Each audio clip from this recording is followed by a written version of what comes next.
Gittin gülüm, gülüm gittin sen, bardağın masada küskün, güllerin üzgün, ben yalnızım, kimsesizim, sensizim. Adam bomboş, tıpkı mezarlıkta bir yer, şarkıların cenaze marşı sanki yatak buz gibi.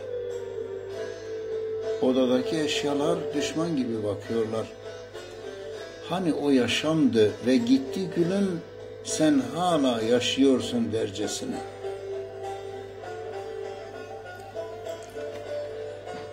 Oysa ben yaşayıp yaşamadığımı biliyor muydum sanki?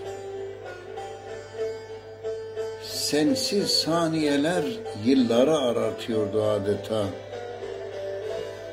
Ya senle geçecek yıllar, senle geçecek yıllar birer saniye, birer saniyedir gülüm, birer saniye.